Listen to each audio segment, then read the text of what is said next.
Not surprised. I know you said Spencer Fury wasn't surprised either when you had him on, but I did it. I wanted Fury to win as the Brit, as a Fury fan. Yeah. And I thought at one point, round 6, round 7, he was winning the fight and turning the screw, and then out of nowhere, Usyk he got that unbelievable fitness, and it come probably down to his training and his dedication. Doesn't cut corners, and he just turned the screw and turned the screw and turned the screw, knocked Fury down obviously onto the ropes. So credit to him, and Usyk's a formidable guy, and you can only give him credit. And I think the rematch is going to be amazing.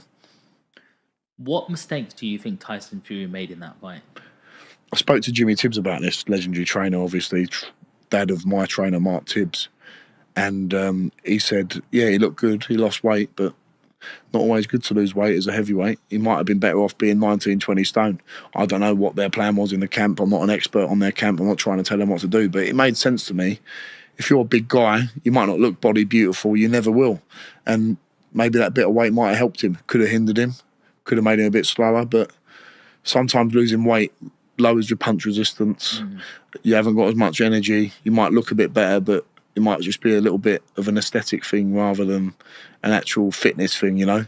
Look at there's been some massive guys in the past. George Foreman, when he came back, was a big old unit. Larry Holmes hasn't always been the most ripped guy, you know. You don't have to be completely chiselled or thingy to... You have to be completely chiselled to be a great fighter. Some fighters are naturally like that, but being a bigger guy, sometimes you've got to use that weight, and maybe coming in a stone or two heavier wouldn't have been a bad thing. What does Tyson need to do differently apart from the weight this time?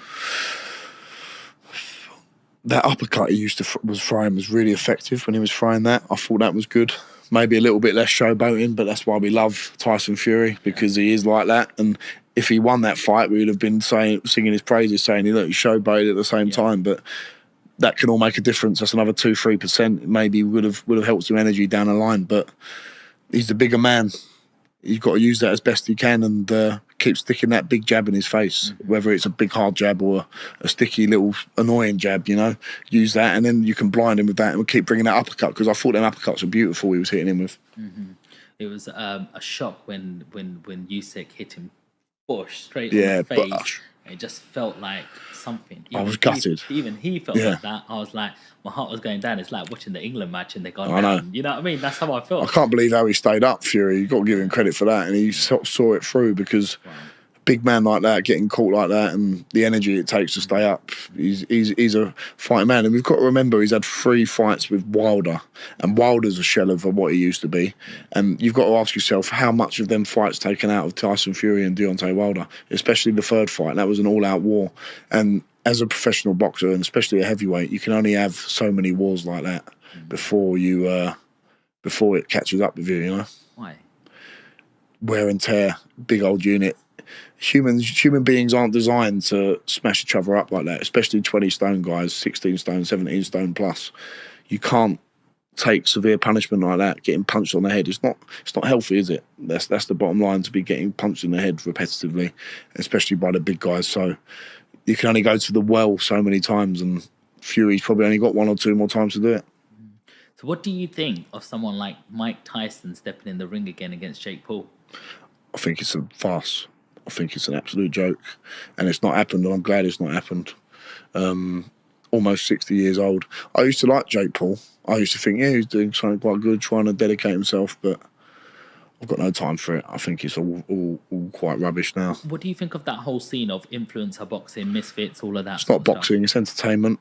Fair play to them. Make their money. That's fantastic, but I don't regard it as boxing. I regard it as sort of wrestling style entertainment. And yeah, it is entertaining. Sometimes you watch it and you think, that's a laugh, but it can never be taken seriously, ever. And that's the danger, though. Like young kids coming through now will look on my TikTok comments. They'll be like, when you're fighting Jake Paul, you should fight Tommy Fury. And like they don't understand what we have to go through as professional boxers. I know Jake Paul trains really hard, KSI, and fair play to him for making loads and loads of money, and they're great businessmen. But I mean, come on, fighting a 60-year-old nearly Mike Tyson versus Jake Paul, I've got no time for that. How do you think that plays out? Because it is scheduled for November. I think, well, considering that Mike Tyson had to be taken off a plane, didn't he, for having heart problems, I don't think they should be sanctioned at all, ever. It's wrong. Who is your favourite boxer of all time? I've got a few. Lennox Lewis being one of them. Yeah. Unbelievable. Rocky Marciano. Yeah. Old classic guy. The modern guys, Joshua, Fury, love them two the most. There's no Tyson in there? Mike Tyson? Oh, Mike Tyson, unbelievable. But in terms of my favourites, probably Lennox Lewis, someone like that. Vitaly Klitschko. But Mike Tyson, in his prime, watched him 18, 19, 20 years old, smashing people up who were like 10 years older than him, getting a world title at 20 years old. Unbelievable. Johnny, a big name has just been dropped. Yeah, everyone's talking about Chisora and you. Yeah. You know, everyone's just like putting you straight into that Another mix legend. now. He's like, you know, War Chisora, they call him, don't he? He's like a real veteran.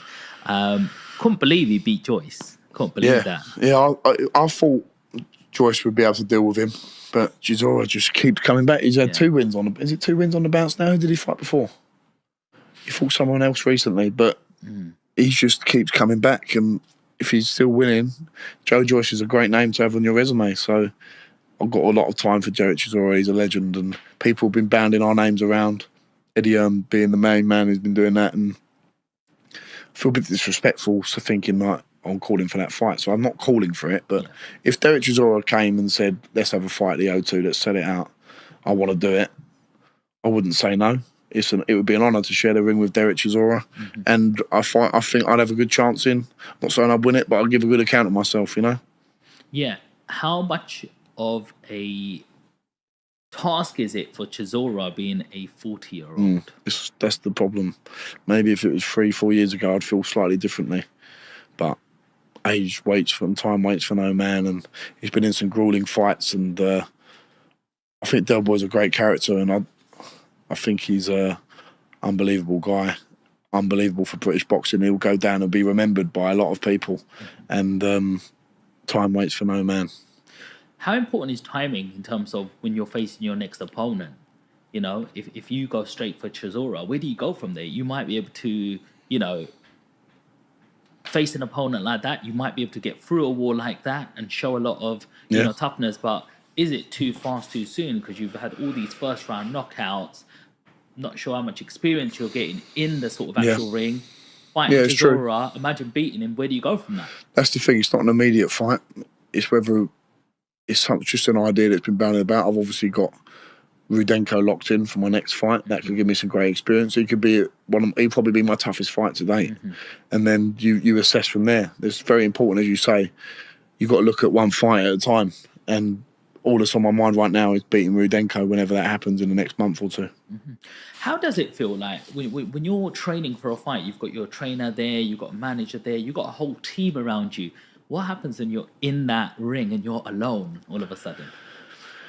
That's it. That's the name of the game, isn't it? Like, it doesn't matter how... This is the thing with boxing. It's quite unique in a way. You don't have 10 other football players on the pitch. You don't have 14 other rugby players. If you cut corners, it's going to show. And if you're moaning about coaches, trainers, managers, it's up to you to put them all into line, because at the end of the day, you're the one who's going to be seen in the ring and be accountable for what's happened in the camp. So you've got to take an onus on that and be the boss. Unfortunately, without sounding arrogant or belittling the other people, you've got to be in control, because the only person it comes down on when it all goes wrong is you. That's the bottom line. And you're the one who takes the punches in the head. No one else does. Not your manager, not your trainer, not your promoters, not your strength and conditioning coaches. They're all part of your team, but the one who's going to be getting punched in the face is you. Does it ever get to you mentally? No. I love it. I absolutely love what I do. I get to go up and train every day. I love training. It keeps my head screwed on.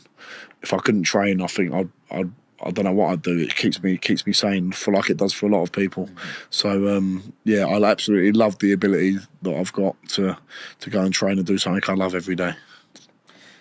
Before you're ready to challenge for a major title, what milestone do you feel that you need to hit? I don't think of it in that way, Sean. I don't think I have to hit anything. I think the map is in my destiny of where I'm meant to go. All I have to worry about is winning the next fight. There's no milestone I think of in my head that I think, well, I've got to do this amount of this or do that. It's all mapped out already. All I've got to do is dedicate myself 110%, and then the rest will follow. I like going to the gym myself. Yeah. I go there every morning, Yeah. maybe 5-6 times a week. Yeah. It keeps me happy. Yeah. I like to think I train hard. Yeah. You know, one day like I have my 2 days where I do my 5K Yeah. runs. Yeah. I do my bodybuilding on 2 other days, and then Nice. a couple of other days I do a Pilates, yoga, get the It's good good to do stretch that. All the out. flexibility. Yeah, Yeah. absolutely. All of them things.